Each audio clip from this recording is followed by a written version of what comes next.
घर बड़ी जल्दी बन जाता है, वो छोटा घर हो बड़ा घर हो, जैसी आपकी समर्था है उसी हिसाब से आपका घर कोई ना कोई बन जाए।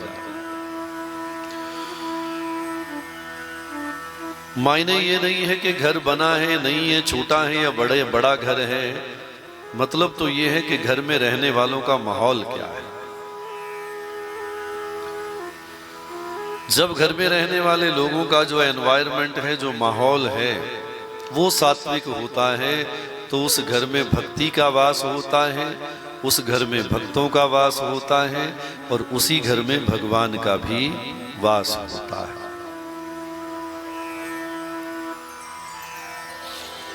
गोकुल नगरी में भगवान श्री कृष्ण पहुंचे हैं, भगवान श्री हरि पहुंचे हैं बाल रूप लेकर, और उस गोकुल नगरी के जो लोग हैं जिनके पास भगवान पहुंचे हैं, उन लोगों की जो वृत्तियां हैं अति सात्विक वृत्तियां हैं। अति सात्विक का मतलब है वहां ना कोई गरीब है और ना कोई अमीर है। श्री नंदराय जी गांव के मुखिया हैं, तो श्री नंदराय जी गांव के मुखिया हैं। मुखिया होते हुए भी जिनके पास गौशाला है, तो महात्मा कहते हैं गौशाला भी इतनी बड़ी थी जिसमें 10 लाख गैया थी। अब प्रिय बंधु, जिसकी गौशाला में 10 लाख गैया हैं, उस गौशाला के मालिक का साम्राज्य कितना बड़ा होगा। जिस गौशाला में 2200-2500 गैया हो ना, उसका डेली खर्चा लगभग 1.5 से 2 लाख होता है संभालने के लिए सारी व्यवस्था।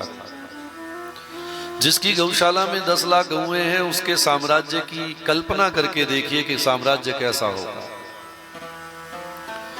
इतना बड़ा साम्राज्य होने के बाद भी श्री नंदराय जी क्या कहलवाते हैं, सबको कहते हैं भैया हम नंद गांव के, हम गोकुल के ग्वाले हैं महाराज। हम गोकुल में रहने वाले एक साधारण से ग्वाले हैं। अमीरी बहुत है, धन बहुत है, लेकिन उस धन का बिल्कुल भी जरा सा भी दिखावा नहीं। फिर जितने गोकुल में रहने वाले लोग हैं, सबसे बड़ी बात यह है कि किसी में कोई द्वेष नहीं है, कोई किसी से ईर्ष्या नहीं करता है, किसी को किसी से कोई जलन नहीं है, कोई किसी की बुराई नहीं करता है। वहां लोग रहते हैं महाराज तो इतने प्रेम से रहते हैं, ऐसा लगता है कि सब कुछ अपना ही है महाराज। भगवान का आगमन अक्सर जहां सात्विक वातावरण होता है वहां भगवान वास करते हैं। अब घर भी 2 तरह के हैं। There are 2 types of homes। पहला घर वो है जिसमें हम रहते हैं, हमारा घर, इट इज माई होम। दूसरा घर जिसमें भगवान रहते हैं, जिसमें हम रहते हैं उसका भी वातावरण सुंदर बनाना पड़ता है, और जिसमें भगवान रहते हैं वातावरण उसका भी अच्छा बनाना पड़ता है। जिसमें हम रहते हैं वो समझ में आता है, it is my cottage, my home. मैं महाराज फलां गली में फलां नंबर मकाम में रहता हूं, वो मेरा घर है। जिसमें भगवान रहते हैं, श्रीमद् भगवद गीता का एक श्लोक है, भगवान अर्जुन को कहते हैं, अर्जुन कि मैं तुम्हारे बाहर भी हूं और मैं तुम्हारे भीतर भी। ईश्वरः सर्वभूतेषु, अर्जुन को कहते हैं, हृद्देशे अर्जुन तिष्ठति, कि जो भगवान सारी दुनिया के कण कण में वास करता है, जिसने सारी दुनिया को बनाया है, जो इस दुनिया का ओमनी प्रेजेंट है, जो सर्वव्यापक है, जो सर्वशक्तिमान है, ओमनी पोटेंट है, वो भगवान महाराज। वो श्री हरि कहते हैं, अर्जुन मैं तेरे बाहर भी तुझे दिखाई दे रहा हूं और मैं तेरे भीतर भी हूं। कि ईश्वरः सर्वभूतेषु, कि ईश्वर जो है वो सर्वभूतेषु, सर्वभूत प्राणियों में। भूत प्राणियों का मतलब क्या है? हम लोग सब क्या हैं? भूतेषु। अगर संस्कृत का ऐसे ही अर्थ कर दिया जाए तो हम सब क्या बन गए? भूत। क्या है हम? है जी, कुर्सियां वाले ना बोलिया करो। हम सब क्या हैं? भूत हैं। ये संस्कृत का शब्द है भूतेषु। भूतेषु का मतलब है कि प्राणी समूहों में, संसार के कण कण में भगवान का ईश्वरः सर्वभूतेषु, सारे संसार की व्यवस्था में ये भगवान कृष्ण कहते हैं मैं कहाँ रहता हूँ? हृदयेशे, मेरा एक रहने का स्थान है इंसान का हृदय, और उस हृदय में मैं वास करता हूँ। और हृदयेशे अर्जुन तिष्ठति, कि मैं वहां बैठा हूं, हृदय प्रदेश में बैठा हूं।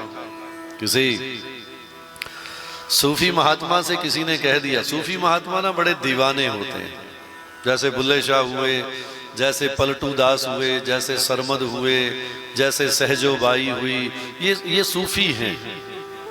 सूफियों की जो अवस्था होती है वो बड़ी दीवानगी की अवस्था होती है। सूफी दुनिया से अलग होते हैं, तो दुनिया में मैच नहीं करते हैं। इसलिए बुल्ले शाह ने कहा था कि उठ बुलिया उठो थे चलिए जिथे वसण सारे अन्य, ना कोई तेरी जात पछाणे थे ना कोई तैनो। सूफी अलग होते हैं। तो किसी ने, वैसे तो मीरा भी सूफी है। सूफी क्यों है? दीवानी है। जो दीवाना है वो सूफी है। सूफी का मतलब है कि बस उसको चेटक लगी हुई है, एक प्रियतम के मिलने की लगन लगी हुई है। वो कहते हैं ना कि अब लगन लगी क्या करिए जी, ना जी सकिए ना अद्धियां कवितावां तो तुसी भी जोड़ दिंदे हो, ना जी सकिए ना लगन लगी माना। तो किसी सूफी संत से कह दिया कि चलो बाबा चलो भगवान के दर्शन करने चलते हैं तीर्थों पर। तो सूफी संत ने कहा भैया इतनी दूर जाने की क्या जरूरत है,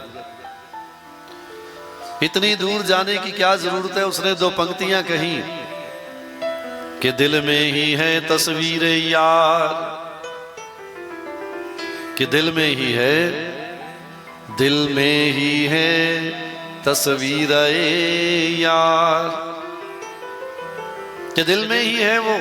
और दिखाई कैसे देता है? जब जरा गर्दन झुकाई देख ली, मेरे यार की, मेरे प्रियतम की तस्वीर मेरे दिल में बसती है। एक सूफी कहता है जरा सी गर्दन झुकाता हूं उसके दीदार हो जाते हैं महाराज।